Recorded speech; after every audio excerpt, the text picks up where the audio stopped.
So in the previous episode, we got a lot of feels for Will, and now we find out why. Welcome back. This is Sean's Take on Things. My name is Sean Redmond. Today, my take is on Three Body Problem, Episode 7, Only Advance. The title of the episode is Only Advance. This is your spoiler warning from here on. I'll assume you've either seen the episode, read the book, or don't care if I spoil it.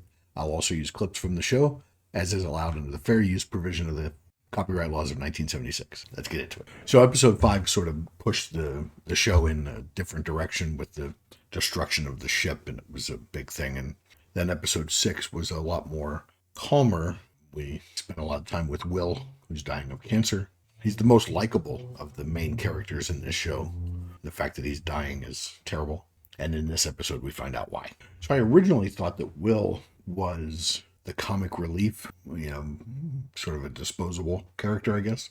And now, as it turns out, it's just his turn now to come to the fore. And we met Saul first, and we haven't given him a lot to do. And then, we sort of focused on Augie a little bit because of her nanofibers.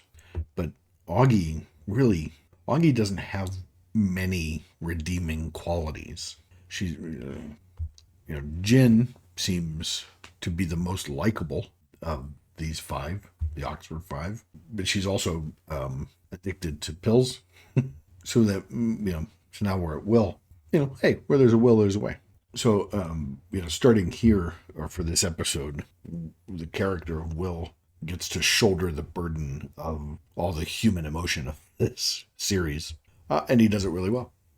He gets an offer because he is dying of cancer, because he is smart enough to have been Vera's student at Oxford. How would he like to be sent in a rocket ship to do recon for the human race? Because it'll take you 200 years to get there, we're going to remove your brain from your body, put it into stasis, and shoot it towards the Santee. And when you get there, hopefully they'll rebuild you out of curiosity. You learn what you can learn, send it back to us as recon. That's the plan. And Will doesn't do it because of any loyalty to the human race. He doesn't want to do it because it's his responsibility. He doesn't want to do it for any reason other than it'll help Jin and she'll be proud of it. He'll do it for Jin. And Wade actually does believe that will help, because when the Santee reconstruct him, he won't be a traitor to his people. He's doing it for one person. Jin finds out right at the end of this episode that it was in fact Will spent the millions on the star, and so the dominoes fall in her head. She's too late to stop the brain extraction. One of the better scenes in this entire series was between Will and Saul, as Saul plays devil's advocate with Will, about everything that could go. The Santee could just ignore you and you could float forever. The Santee could reconstruct you just to torture you for information. Like, there's all of these things. And, Will's going through the test to acknowledge that this is what he wants. And of course it is for Jin. So in a series that has had some trouble finding human connection and emotion, this episode's made up for it. There's a lot of heavy. And we didn't talk about Wenji, Yi Wenji, or now that she's outside of China, Wenji Yi.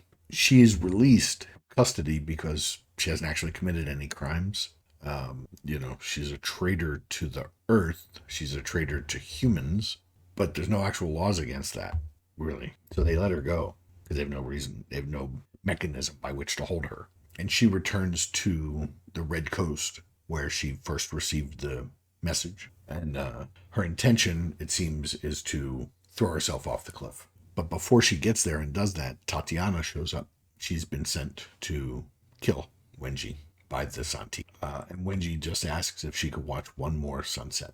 And they sit there looking over the cliff and watching the sunset. So we do get a scene where Augie leaks all of the secrets of her nanofibers to the internet so that anybody can recreate them, effectively scuttling her own company. Whatever. Wade says that he wants to be put into stasis and revived for a week once a year to keep the project on course. And it's hard to tell if he's kidding. We do see a monkey revived from stasis and do okay, and he does end up throwing up. I I think he only throws up. I don't think he died. Let me know what you think in the comments. I think he just threw up. And that's why Wade said he's willing to do it. I don't know if he's really going to. Maybe we'll find out in the next episode. The CGI of the monkey wasn't great, but I didn't need it to be great. Monkeys are cool anyway.